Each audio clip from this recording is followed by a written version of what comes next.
All right, mic check, mic check, mic check, mic check. I think we're running. Okay, hi. So welcome, and I'm here. I've already run one of these recordings, and this is the second recording talking about the topic of Zoom recordings for dance instructors in a way that doesn't violate the privacy of your students. Now, if you are a dance instructor in a formal education setting where FERPA laws apply, and FERPA is the federal guidelines regarding student privacy in the classroom. What that means is you can't share student data outside of the classroom setting. So, what does that mean in practical terms? Well, when a student shows up to your class in person, or a student, or that same student shows up to your class online, they have the same expectation of privacy, which means in the class, people see that they're there, people know their name, so that kind of data, they see them interacting, answering questions, getting some things right, getting some things wrong. So that kind of in-class interaction, in-class data, that's understandable. There's no way to guard against people knowing that information of you when you're in the same class with them. But outside of class, that information, that the fact that they attended and what their name is and how they performed on test scores, that shouldn't get outside of the classroom setting. So what does that mean for a dance instructor? Well, when you have a dance class and students show up to the studio or students show up online, you see them participating.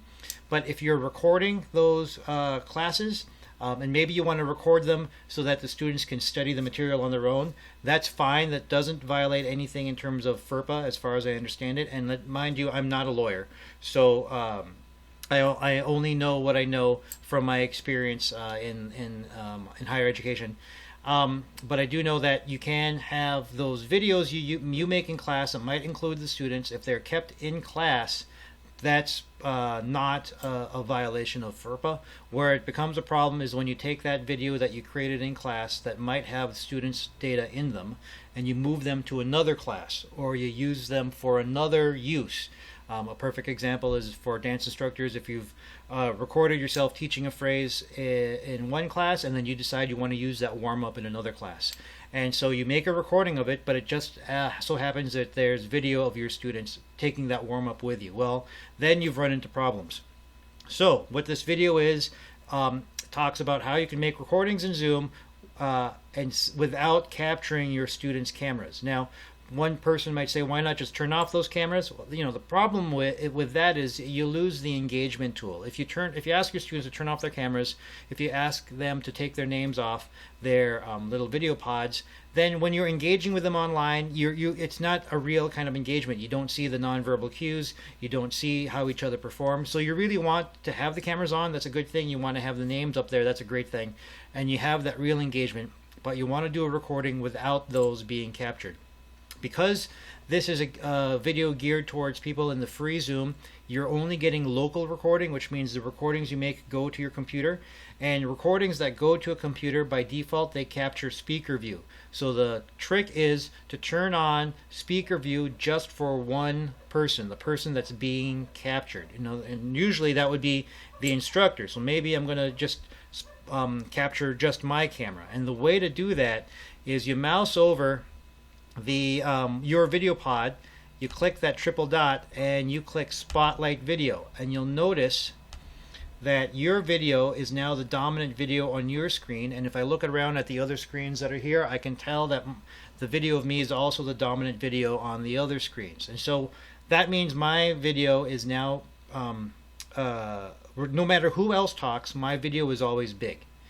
And which is great for recording, because now I've designated for the recording that this is the camera the recording should always capture no matter who else is talking. Now, you're thinking, well, that's great for the recording, but I still want to see gallery view because I want to see all my students equally. Well, everyone still has the option of returning to gallery view. And there it is. We're back in gallery view, but note that the box is now around my video here. So I'm still spotlit, and on all the other devices that I'm on, even if I put them in gallery view so they can see each other, the spotlight, the green box is still around the video of me. And here, this video down here, this is actually our teaching space for this situation. This is where Laura teaches in our living room. And so if I wanted to, because I'm the host, I could spotlight her video, and she's big. Now notice she's not talking. There's nobody in that space making any noise. So I'm still talking, but you're seeing primarily her video. All right. And so in the recording, this is what would be captured. And that's really what I wanted to show today. How do you record video of your classes without accidentally breaking any FERPA laws, without accidentally violating your students' privacy? This is the way to do it when you're in a Zoom setting. I hope that was helpful. Let me know if you've got any questions. You can certainly reach out to me. Thanks very much.